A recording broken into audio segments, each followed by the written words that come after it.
You know, I've been wanting a decent good adaptation of the Resident Evil game series into live action for a while, but never got one. Every new movie or show Hollywood adapts seems to disappoint time after time. Like the Paul Anderson movies, which had some moments but was poorly executed all over the place. While the CGI movies are mostly just mid to okay at best, and the newest movie, Welcome to Raccoon City, being a rushed mess and again, could have worked but didn't.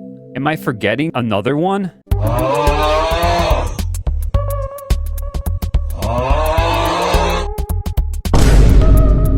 And I've got to say, in all honesty, it's the biggest piece of dog shit that I have ever heard. It's better we don't mention that one. It feels like Resident Evil can't catch a break in live action. Hollywood has all the material they need to make it great. There is so much lore, characters, and atmosphere in the games that you think a one-to-one would be easy to make, right? Well, it seems like a fan-made short movie is the way to go. In my thoughts and reviews of The Keeper's Diary, a Biohazard story.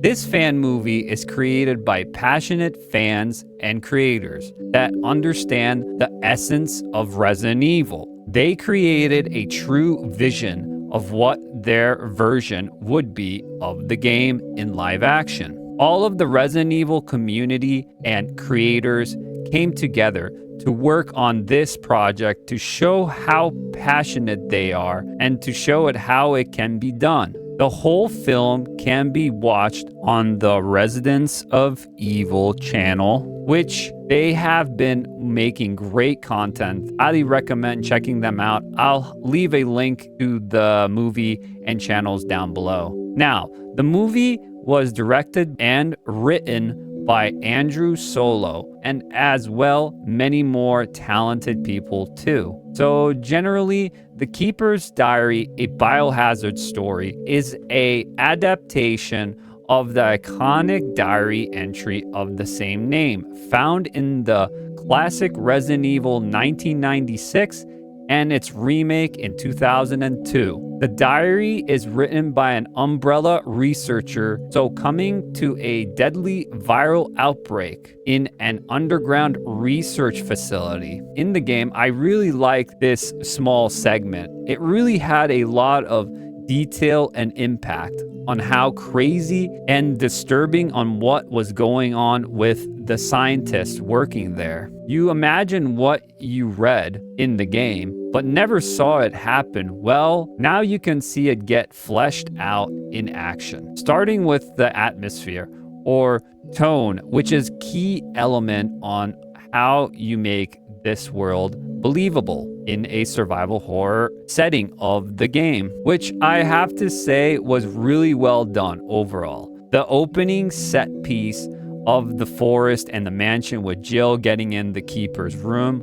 all set the tone perfectly. Even just the Keeper's backstory, like a flashback scene getting told in a narrative voice, was really nice touch. Another thing is the acting. Pretty good with what they had to work with. Loved it that they brought back many original Resident Evil actors for the roles, like Charlie Krasinski as the Keeper himself. He played the OG live-action FMV Chris Redfield, as well as Pablo Coots as Albert Wesker. He played the voice of Albert Wesker in the OG, and Joe White. He was the narrator and the voice for Chris Redfield in the remake 2002 version, just to name a few. Everyone did a great job on playing their roles. The attention of detail was insane, how close it was to the game.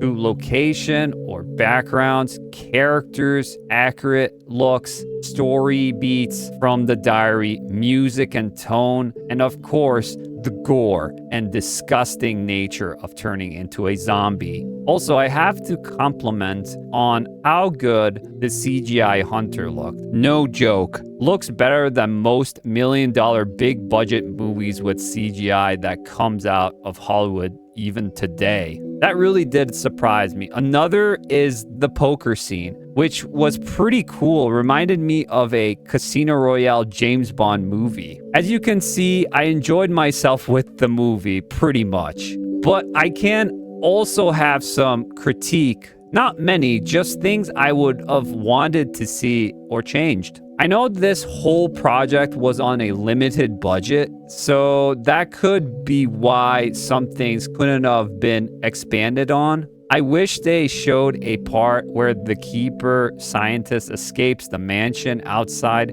then later to be caught and brought back in by an Umbrella Commando operative. They kind of did this in a hallway near his room, but didn't expand on that, which again, just some little thing, not that big. Another awesome little thing that could have happened if we got to see a little of William Birkin, not just Albert Wesker in some way in that hunter scene. The other thing is the keeper was on the bed, dead and rotten, while Scott was in the closet to attack Jill. This part, I think, should have been reversed, like in the game. Just a minor observation. Besides all those little bits of issues and all, it's the best Resident Evil live action or just a piece of cinema I have ever seen so far. It's truly a faithful adaptation to Resident Evil fans that have been wanting for a while.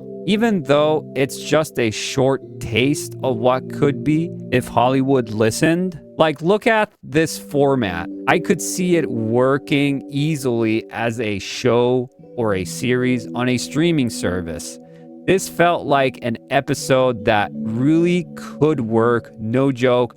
Hire these people to do it with more budget, and you will get a new big hit show on your hands. That probably would blow up in popularity, which would make people want to pick up the games and play them. That would benefit Capcom and fans. What an easy common sense market strategy, don't you think? Just look at what happened with The Last of Us and Fallout shows. That could happen with this as well. Overall, I highly recommend checking out The Keeper's Diary, a Biohazard story.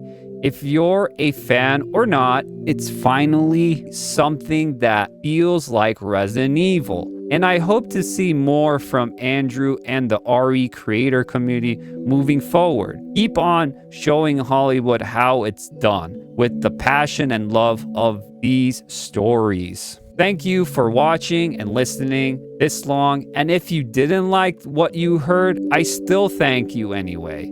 Don't forget to leave a like and follow, and I'll see you all in the next one.